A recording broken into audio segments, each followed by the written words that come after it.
So I want you to just imagine you are an actor for a second. Okay, an actor. I'm picturing it. Right. You are standing in the wings of this grand theater, right behind a really heavy velvet curtain. Oh, wow. Sounds intense. It is. You can hear the low murmur of the crowd on the other side, and then suddenly someone places a firm hand on your back and just pushes you out onto the stage. Oh, no. Yeah. The bright, hot lights immediately blind your eyes. The murmur completely stops. Uh-huh. A huge audience is just staring right at you, sitting in complete silence, waiting for you to perform. That is genuinely terrifying. And the absolute worst part of this nightmare, you have no script. Right? You have no idea what the play is even about. You don't know your character's name. You just have to open your mouth, look out into that blinding light, and start talking. Yeah, I think my heart rate just went up a little bit just picturing that. Total paralyzing panic. Exactly. Your mind just goes completely blank. You know, Right. you can feel the heat rising in your face. That feeling of total panic, that blank slate terror, that is exactly what happens to almost everyone when they walk into a room, sit down across a polished table from an interviewer, and hear those 5 famous words. Yeah, yes. Tell me about yourself. Right. Welcome to today's deep dive. We are tackling a topic that causes, honestly, profound anxiety for professionals all over the world. It really does. But we know it is especially stressful, just incredibly daunting if English is not your first language. Oh, absolutely. The pressure's doubled. Yeah. So we are diving deep into the high-stakes world of the job interview. And specifically, we are going to conquer that very first, entirely open-ended question based on the source material we have today. It is universally the most common first question in any interview process, whether you are applying for a role in a coffee shop or like a corporate boardroom. Right. And yet, it is arguably the most difficult hurdle to clear. Because it is so incredibly open, it feels less like a question and more like a massive trap just waiting to spring. A trap. Yeah, it lacks any sort of boundaries. Yeah. That is exactly what it feels like. So let's unpack the mechanics of this trap. Looking through the research on this, there seems to be one glaring mistake that almost everyone makes when they hear the phrase, "Tell me about yourself." The biggest misconception, and it is a very natural psychological reaction, by the way, is that candidates treat it as a personal inquiry. Oh, right. Like they think the interviewer wants to be friends. Exactly. The interviewer asks the question with a warm smile, the atmosphere feels momentarily casual, and the candidate's brain, which is desperate for familiar ground, starts talking about their personal life. Yeah. They talk about the town where they grew up or, the fact that they are the oldest of 3 siblings. Right. They drift into their weekend hobbies, saying things like, I really enjoy playing tennis on Sundays, or I love cooking Italian food. I can completely understand why that happens, though. I mean, if you are nervous and someone asks about you, your brain just reaches for the easiest, safest information it can find. Precisely. Under stress, we revert to what is easy. It sounds like a friendly conversation starter, so we give a friendly, personal answer just to fill the silence. We do, but we have to clarify this reality right from the very beginning. In the context of a job interview, this is strictly a professional question. Strictly professional. Yes, it is wrapped in polite, casual phrasing, but the intent is entirely business-focused. I mean, the interviewer does not actually need to know about your weekend hobbies or your favorite pasta dish. They really don't. No, they are trying to decipher your professional story. They want to know what value you bring to the room. So the challenge is, how do we tell that professional story without getting lost in the woods? Like, how do we build a narrative when we feel like we don't have a script? Right. Well, the materials we are exploring today give us a fantastic practical tool. It is a simple 3-part structural formula that is designed to completely eliminate that stage fright panic we talked about earlier. It really works, too. It does. The formula breaks down into 3 clear acts: the present, the past, and the future. It is a brilliant framework because of how it functions cognitively. It organizes your thoughts into a very predictable, linear path. Which reduces your own anxiety. Exactly. Mm-hmm. But more importantly, it guides the interviewer's brain through your professional value, step by step, without overwhelming them. It is essentially a roadmap for both of you. And to you, the listener, we want to make a clear promise as we begin this deep dive. We know that preparing for an interview in a second language can feel like, well, an impossible mountain to climb. It's intimidating. Very. You might be deeply worried about your vocabulary or terrified of using the wrong verb tense. We are going to address all of that. Yeah, we've got you covered. By the end of this deep dive, you will not just have a random list of business vocabulary words to memorize. You are going to have a cohesive, confident, professional story to tell. Which is the ultimate goal. Right. You will know exactly how to structure your narrative so that you sound capable, prepared, and just undeniable. Having that solid architecture is everything. You know, when you know the exact structure of your house, placing the furniture, the English words, in this case, become so much easier. That's a great way to put it. You aren't searching for what to say next. You are just moving to the next room. Okay, so let's walk into that first room. We are starting our structural journey by anchoring your story in the present. The present. Right. Yes. Now, when I first read this in our sources, it struck me as a bit unconventional. I mean, when someone says, tell me about yourself, the most natural human instinct is to start at the very beginning of the timeline. Yeah, chronologically. Exactly. You want to say, I was born in this city, I went to this high school, and then I studied this subject at university. But this formula specifically tells us not to do that. Correct. We are starting right now, today, the present. Why is the present moment the most powerful place to start? Think about the evolutionary psychology of first impressions. When an interviewer looks at you, their brain is trying to assess one immediate thing. Who is the person sitting in front of me right now, and are they competent? Sort of right off the bat. Exactly. If you start your story 20 years in the past, you are delaying the answer to their most urgent question. You are forcing them to wait. Ah, I see. By starting in the present, you immediately ground them in your current professional value. You establish a baseline of competence right out of the gate. That makes a lot of sense. It's like a movie that starts right in the middle of a thrilling car chase. Oh, I like that analogy. Right. Boom, you are instantly gripped by the action. You see the hero driving perfectly, dodging obstacles. You know immediately that they are skilled. Yeah. Then, maybe 20 minutes into the movie, it flashes back to show you how they learned to drive like that. If the movie started with the hero waking up, eating breakfast, and walking to school, you'd be bored before the plot even started. Right, and nobody wants to watch the hero eat breakfast for 20 minutes. Exactly. If you start your interview answer with your high school graduation, the interviewer is internally tapping their foot, waiting for you to get to the part that actually matters to their company.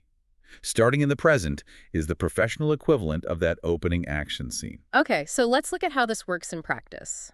There is a fascinating case study in the materials about a candidate named Kevin. Let's talk about Kevin. Kevin is sitting in the interview chair applying for a position as a sales manager.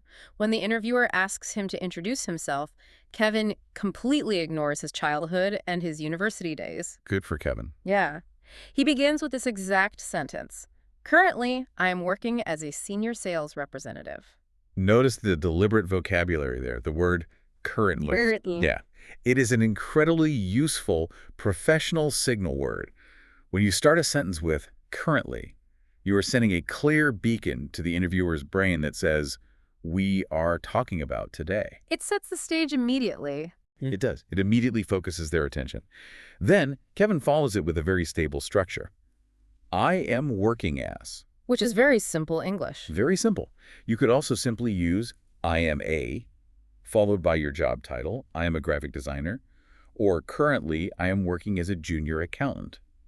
It is clean, grammatically simple, and highly effective. But I noticed that Kevin does not stop at the job title, and I think this is a crucial distinction. He doesn't just say, I am a senior sales representative, and wait. No, he keeps the momentum going. Right. He immediately transitions into his daily actions.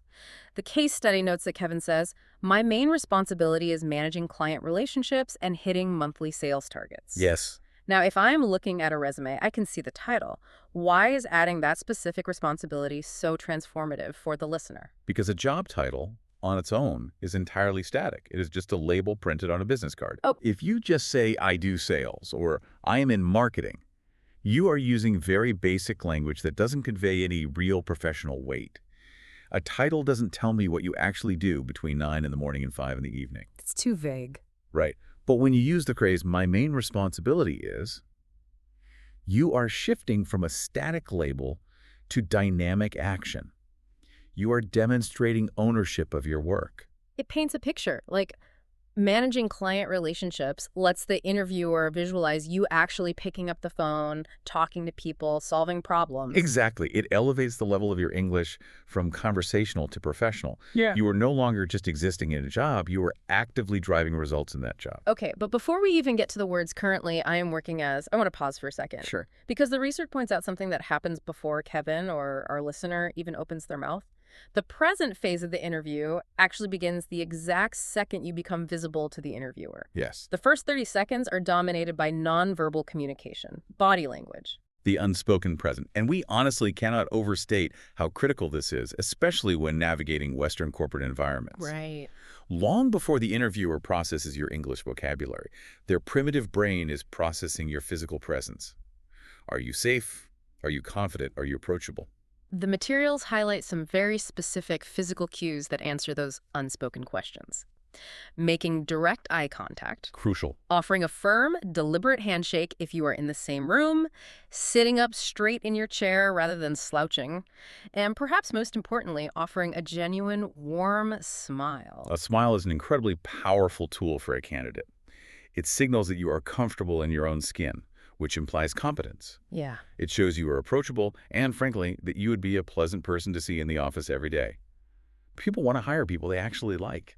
I hear this concern constantly from people who are learning the language, and it is a very real, paralyzing fear. They will say, I can sit up straight and I can smile, but what if I completely freeze on a verb tense? What if I accidentally say, currently, I working as, and forget the am? Rah, yeah. They are terrified that one tiny grammatical slip is going to ruin the entire interview. How much does all that smiling and good posture actually compensate for a language mistake? That anxiety is so common, and it is entirely valid when you are performing in a second language.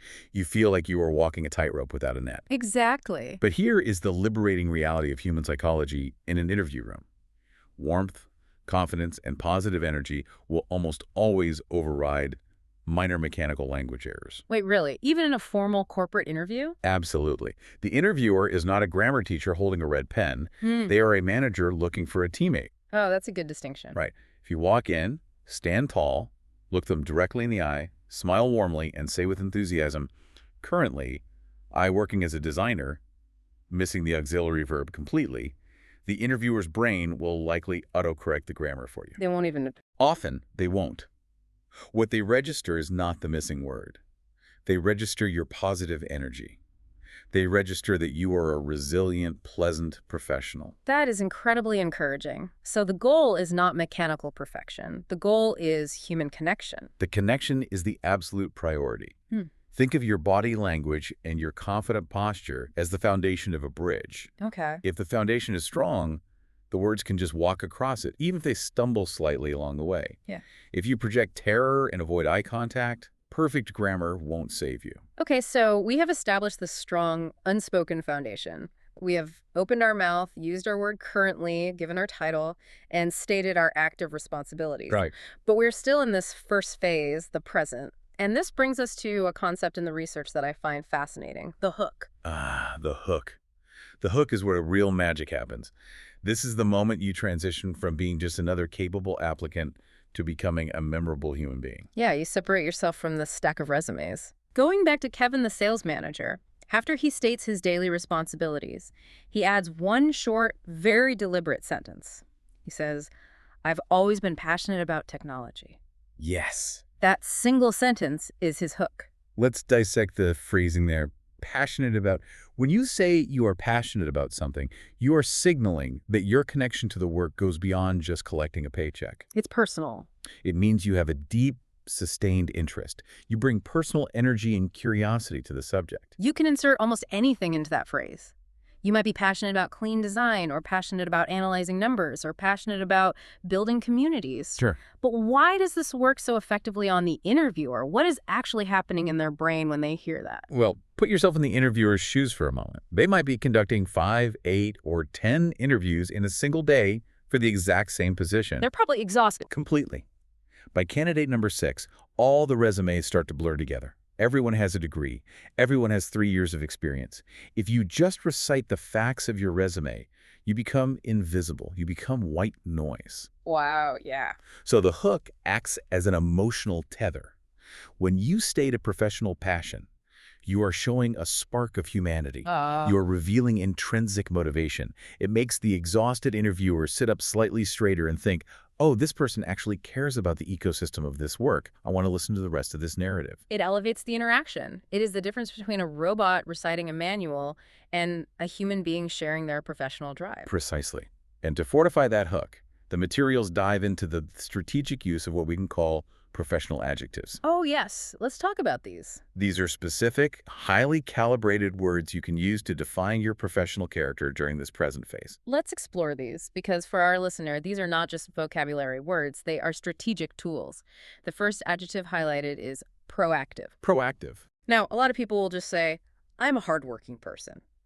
Why is proactive so much more powerful than hardworking? Hardworking is a baseline expectation. Everyone claims to be hardworking. It has lost all its meaning. It really has. It is corporate white noise. But proactive speaks a very specific language to a manager. A proactive person does not wait to be handed a list of instructions.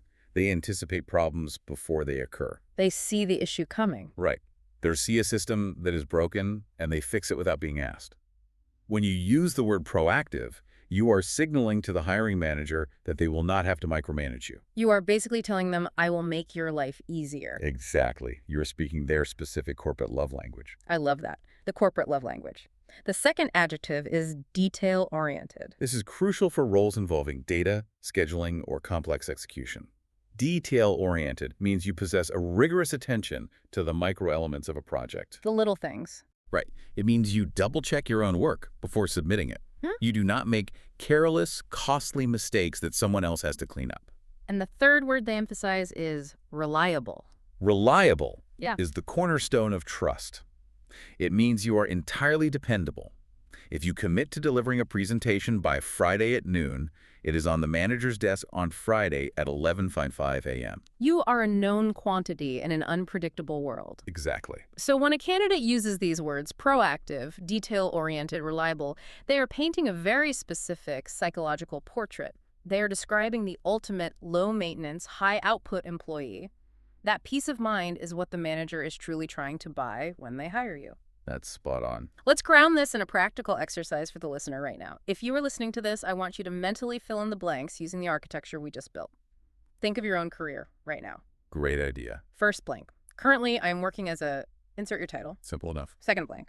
My main responsibility is insert your primary action. Getting dynamic. And the final piece. I am a proactive person who is passionate about insert your specific interest. That is an incredibly robust template. If a candidate can fluently fill in those three blanks and deliver them with steady eye contact, they have just built an elite professional introduction. Just like that. Yeah, they have completely dominated the first 90 seconds of the interview. But I have a reality check here. Okay, bring it on. Let's talk about that word passionate. I think about someone applying for a job that is objectively a bit dry. Let's say our listener is applying for a junior data entry role. Right. They are typing numbers into a spreadsheet for 8 hours a day to pay their bills and support their family. They are not dreaming about spreadsheets at night. Understandable. How can they sit in that chair and say, I am passionate about data entry without sounding completely fake? Because interviewers have a radar for inauthenticity. If you lie, they will know. That is a fantastic point, and authenticity is paramount. You should never fabricate a passion. If the industry or the specific task doesn't excite you, do not pretend it does. So what do they say? Well, here is the psychological pivot. You might not be passionate about the product, but you can be genuinely passionate about the process. The process. What does that mean in the context of typing numbers into a spreadsheet? It means finding the underlying mechanism of the job that aligns with your natural personality. Even if the data itself is boring, you might be someone who genuinely enjoys taking a chaotic, messy pile of information and organizing it into a clean, understandable system. Oh, I see. There's a deep satisfaction in that. So instead of saying the obvious lie, I am passionate about corporate accounting, you shift the focus to the process. Right. You say, I am incredibly passionate about organizing complex information, or I'm passionate about finding efficiencies and ensuring total accuracy. Oh, that is brilliant. I am passionate about creating order out of chaos. It is entirely honest, it reflects your true personality, but it still demonstrates that high-level professional energy. Exactly. It shows you will respect the work, even if it is a junior role. Yeah, it reframes it beautifully. Okay, so we have built a rock-solid foundation. We have anchored ourselves in the present. We've shared our current reality, our active responsibilities, and our authentic hook. We have proven that we are competent today. The first room is complete. Right. Now we have to prove that we have a track record. It is time to transition into the second act of our formula, the past. This is the moment we pivot and look backward. But this requires immense discipline, Discipline, why? because the most common trap in the past section is treating it like an exhaustive chronological biography.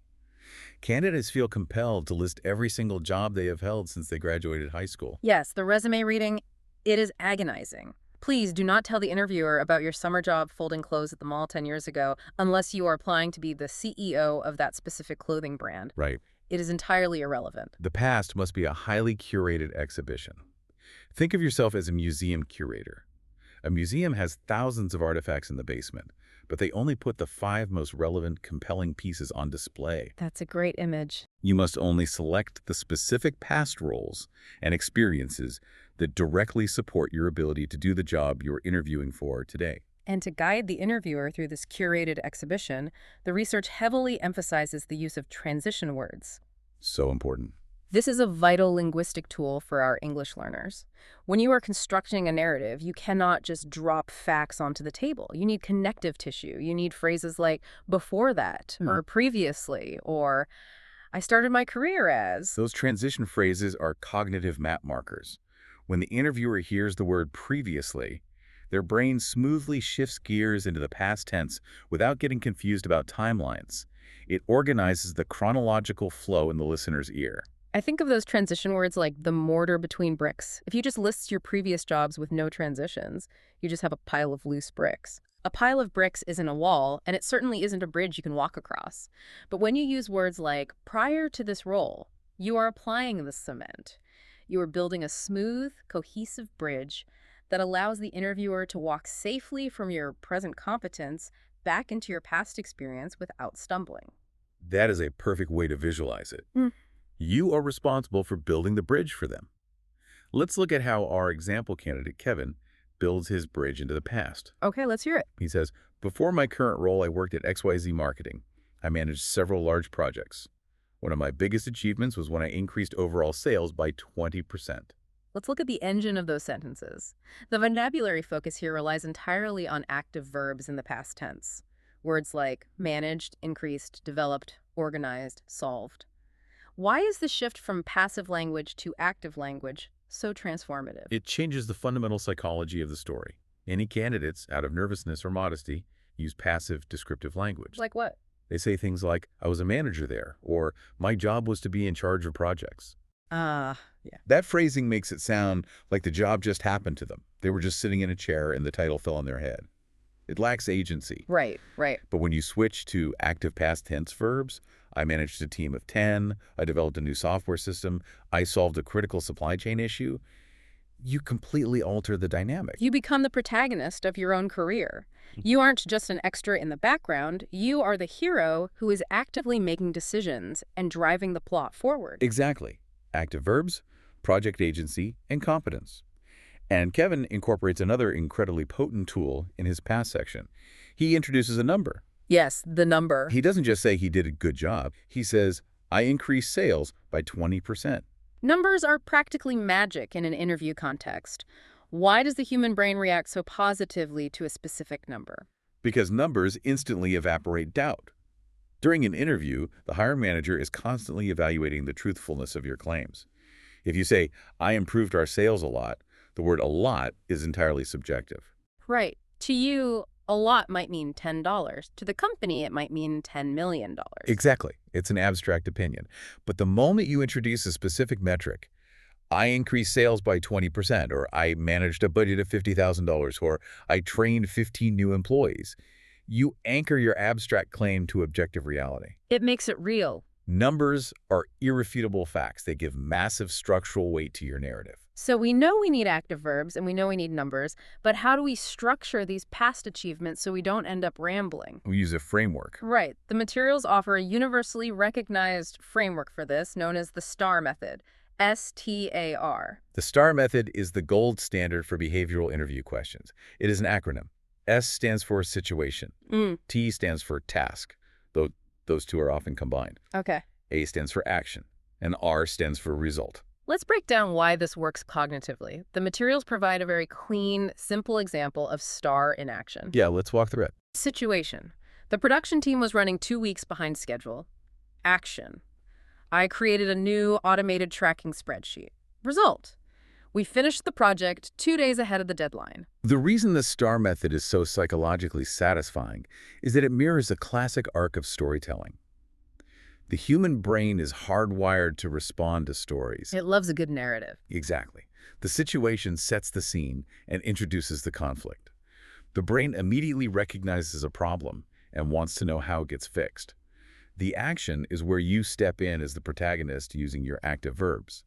And the result, ideally featuring a concrete number, provides the resolution. It ties it all together. It creates cognitive closure, the tension is introduced, and then the tension is resolved by you.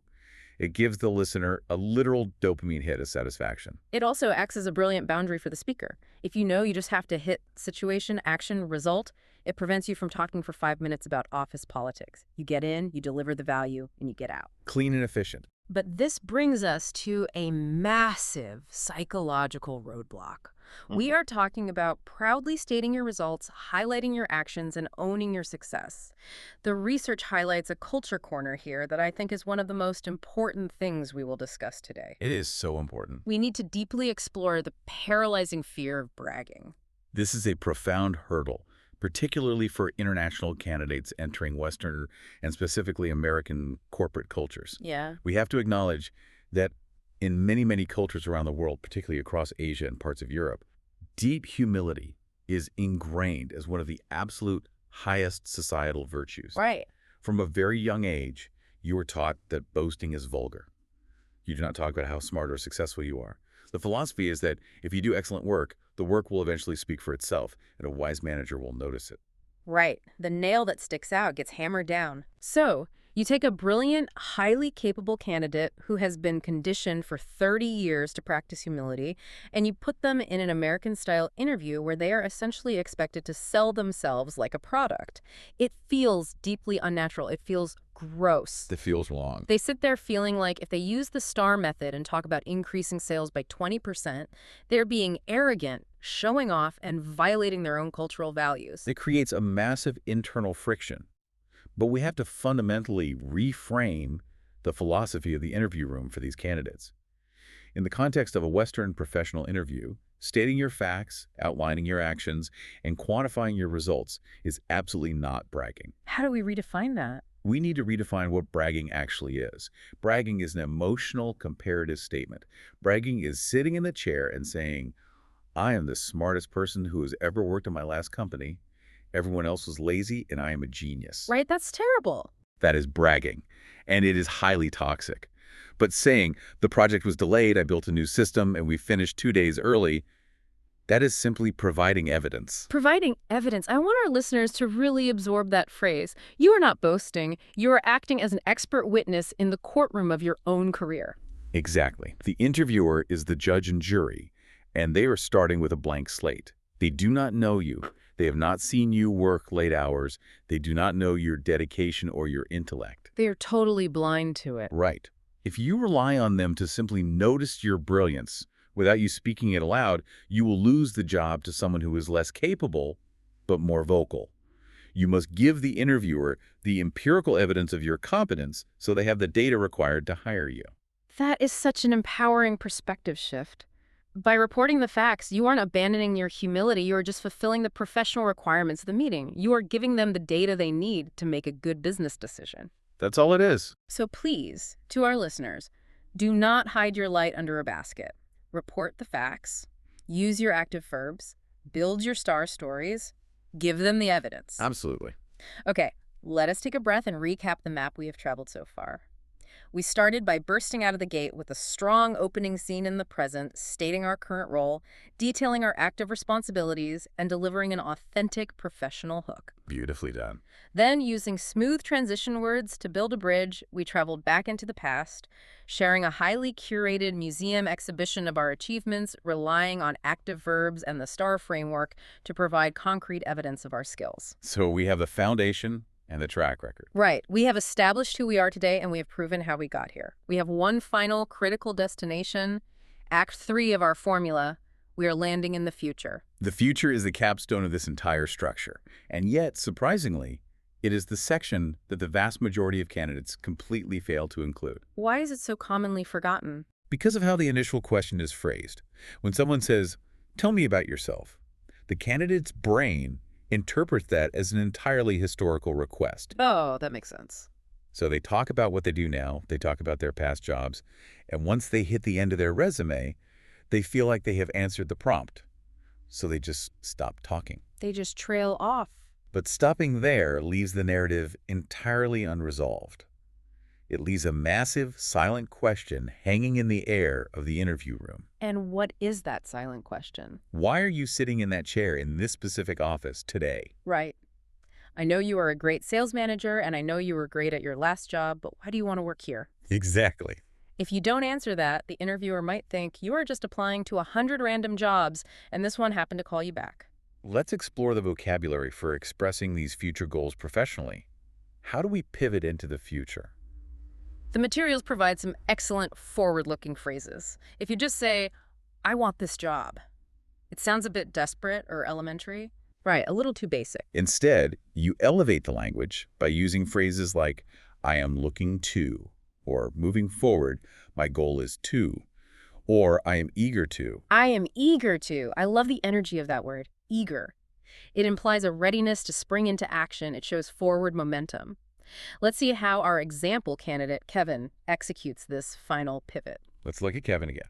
He transitions by saying, "Looking ahead, I am eager to take on a more strategic leadership role. I have been following your recent expansion into the European market, and I am incredibly impressed by your company's innovative culture. I am eager to bring my sales experience to this specific team to help drive that expansion." That right there is what the research calls creating the perfect fit. Notice the brilliant strategic move Kevin makes. What's the move? He doesn't just talk about his own selfish desires for a promotion. He specifically mentions the company's expansion into the European market and their innovative culture. Which proves, unequivocally, that he did his homework. He didn't just walk in blind. He spent time researching their current business initiatives before he walked through the door. Exactly. And the materials give us a modular template for this that anyone can use.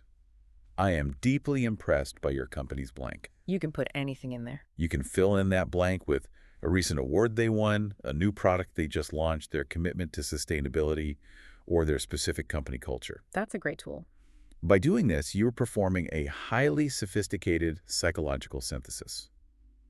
You are taking your past trajectory, which you just proved with your STAR stories, and you are aiming it directly at the company's future needs. It connects everything. You are essentially telling the interviewer, everything I have learned and achieved in my past was simply preparation to help you solve the exact problems you are facing tomorrow.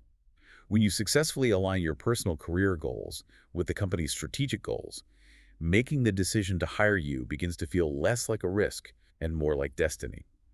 It feels like the only logical next step in the story. You make it feel inevitable. Like, of course we have to hire Kevin. He was built for this exact moment in our company's history. I got it. But while the strategy of the future section is brilliant, there is a very real physical, mechanical problem we need to address. It is something I have seen happen so many times. What's that? A candidate will prepare a beautiful answer. They nail the present. They provide great evidence in the past. They perfectly align with the future. But then they don't know how to turn off the microphone. They don't know how to physically stop talking. Yes, the psychological danger of trailing off. It is incredibly common and quite painful to witness. It really is. You watch this candidate deliver a masterful, structured narrative, but as they reach the end of their prepared thoughts, panic sets in again. Yeah, they don't know how to stick the landing. Exactly. Instead of just stopping and letting the silence do its work, their voice starts to get quieter. They break eye contact and look down at their hands or the table, and they mumble something like, And, yeah. So he says, that's it. That's me. That's my story. It is the equivalent of a balloon slowly deflating. That kind of weak, uncertain ending completely destroys the professional authority they just spent 3 minutes carefully building. It ruins the impression. It does. Research in cognitive psychology shows that people disproportionately remember the very end of an experience. It's called the peak end rule. If you end on a note of insecurity, shuffling your verbal feet, that feeling of insecurity is the primary emotion the interviewer will remember, regardless of how strong your star stories were. So what is the mechanical solution to this? How do we stick the landing? You must deploy what we call a power sentence. A power sentence is a pre-planned, definitively structured conclusion that acts as a hard period at the end of your verbal essay. It is a sentence designed to be spoken with full volume, direct eye contact, and absolute finality. Give us some examples from the materials. What does a power sentence sound like? Instead of rambling or trailing off, you finish your thought about the company's future. You look the interviewer squarely in the eye, you smile, and you say, "And that is why I'm so excited about this opportunity." Period. Stop talking. Let the Yeah. silence hang in the room. It feels risky to just stop, but the silence projects so much confidence. It does. It shows control. Another excellent option is, "I am confident that my background makes me a strong fit for this role, and I am eager to contribute to your team." Period. Full stop. I love that. Do not add an and. Do not add an. Deliver the sentence, smile, and wait for them to speak. It signals to the interviewer that you are a decisive communicator who knows exactly when their thought is complete. I love the gymnastics analogy for this. When an Olympic gymnast does a routine, they do all these incredibly complex flips and twists in the air. That is your present, past, and future. That's right. But the routine isn't over until they hit the mat, plant their feet firmly, stand up perfectly straight, and raise their hands to the judges. They don't stumble around looking apologetic. The power sentence is you planting your feet and raising your hands. You are telling the judges, I am finished, and I nailed it. What a fantastic image. Now, before we move to our final wrap-up, there is one last crucial piece of advice from the research regarding the future. But this isn't about the end of the tell me about yourself question. This is about the very end of the entire hour-long interview. Oh, right. This is vital. The materials state definitively that you must always have 2 or 3 thoughtful questions prepared to ask the interviewer before you leave the room. This is considered an absolute non-negotiable in modern corporate interviewing. When the interviewer says, "Do you have any questions for us?" saying, "No, I think you covered everything," is a massive red flag. It looks like you don't care. Exactly. Asking insightful questions demonstrates proactive engagement. It shows that you are critically evaluating their company just as rigorously as they are evaluating you. Wait, hold on. Let's look at this from the perspective of our listener. For someone speaking a second language who already feels like they are sweating through a terrifying, high-stakes oral exam, turning around and interrogating the examiner feels incredibly risky. It definitely feels intimidating. It feels aggressive. Won't they come across as arrogant or overstepping their bounds if they start questioning the hiring manager? I completely understand why it feels that way. When you are the one needing the job, you feel like a subordinate. But asking questions is the exact mechanism that shifts that dynamic in a positive, necessary way. How so? It transforms the entire psychological environment of the room from a one-way interrogation into a peer-to-peer business consultation. A business consultation. Yes. You see, a healthy interview is not a test where you are begging a superior for a favor. It is a negotiation between two working professionals trying to determine if a partnership makes sense. When you ask a high-level strategic question, for example, looking at the next 6 months, what is the single biggest challenge this specific team is facing? You instantly elevate your status. You level the playing field. You prove that you are already mentally occupying the role, thinking about how to solve their structural problems. Interviewers deeply respect candidates who respect their own careers enough to ask hard questions.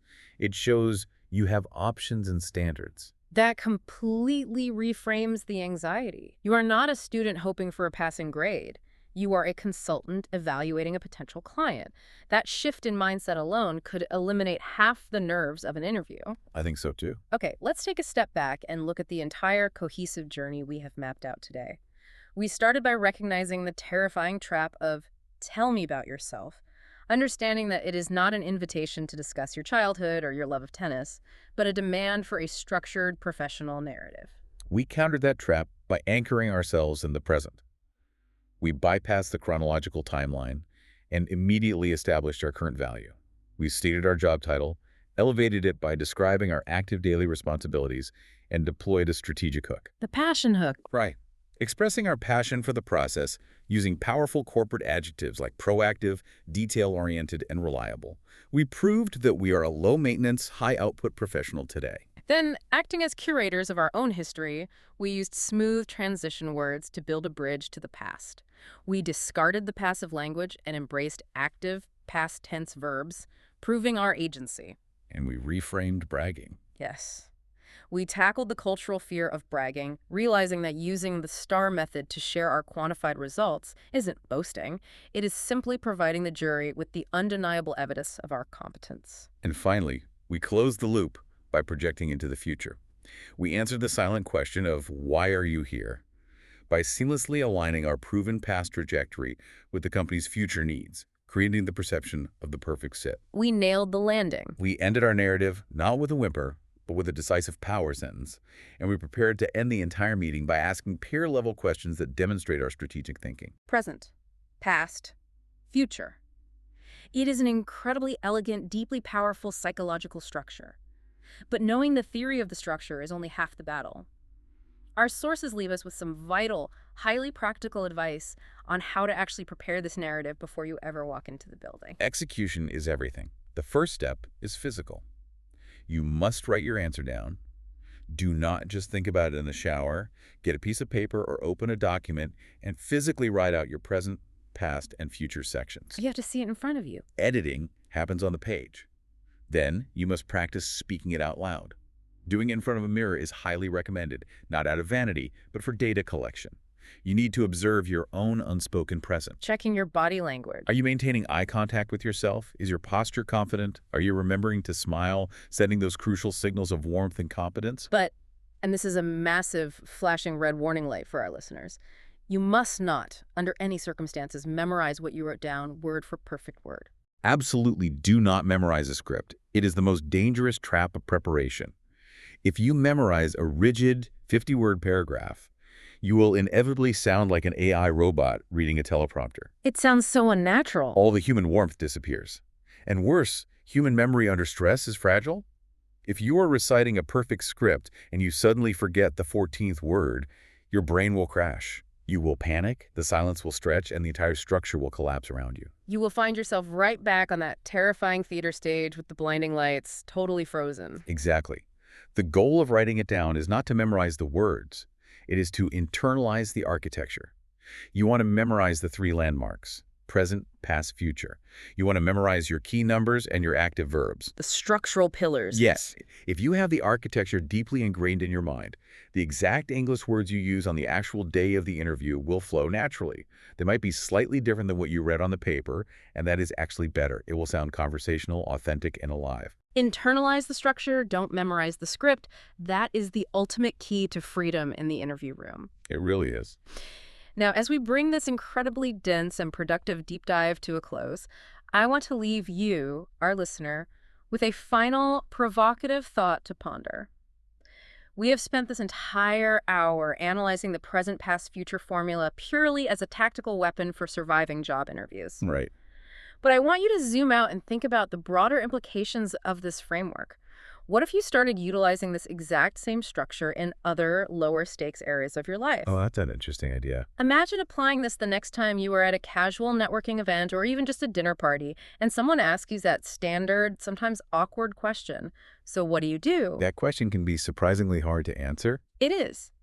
Instead of just giving a flat, boring, one-word answer like, I'm in accounting, and letting the conversation die, what if you offered a miniature 30-second version of your present, past, future story? You share what you are doing now, mention a quick pivot from your past, and share what you are eager to learn next. You instantly transform a boring introduction into a compelling narrative arc that draws people toward you. It makes you memorable in any setting. Or, let's take it even deeper, beyond external communication. What if you used this exact framework as a tool for internal reflection? What if you use it the next time you sit down to journal, or when you are feeling lost in your career? I love this. Force yourself to write down your present. Where are you right now, today, in your skills and your mindset? Curate your past. What are the genuine achievements and struggles that forged you and define your future? What is the specific goal you are actively, deliberately trying to build toward? That is a profound application of the tool. Structuring your personal narrative isn't just about salesmanship. It is a mechanism for clarifying your own identity. When you externalize your story into this logical progression, you often reveal patterns to yourself that you couldn't see when they were just chaotic thoughts in your head. It gives you clarity. Building this narrative might not just convince a hiring manager that you are the right fit for their company. It might actually convince you of exactly who you are and where you are truly meant to go next. It shifts you from being a passenger in your career to being the author of your own story. It does. Think back one last time to that terrified actor we imagined at the very beginning, the one being pushed out onto the grand stage, blinded by the lights, staring out into the terrifying silence with no script in their hands. If you use the tools we discussed today, you never have to feel that paralyzing fear again, because now you know exactly what the play is about. The play is about you. You are the unquestioned protagonist. You have built a rock-solid three-part structure. You have equipped yourself with powerful active vocabulary. He's got the map. You understand how to project the unspoken warmth that builds connection. And you have gathered the undeniable evidence of your own hard-earned success. You're completely prepared. All you have to do now is step confidently into that light, offer a warm, genuine smile, and simply tell them your story. Beautifully said. We want to thank you so deeply for spending your time and your focus with us on this deep dive. We enthusiastically wish you the absolute best of luck on your job hunt, in your interviews, and on your ongoing lifelong journey of mastering the English language. You have the tools, you have the architecture, and we know you can do it. Until next time.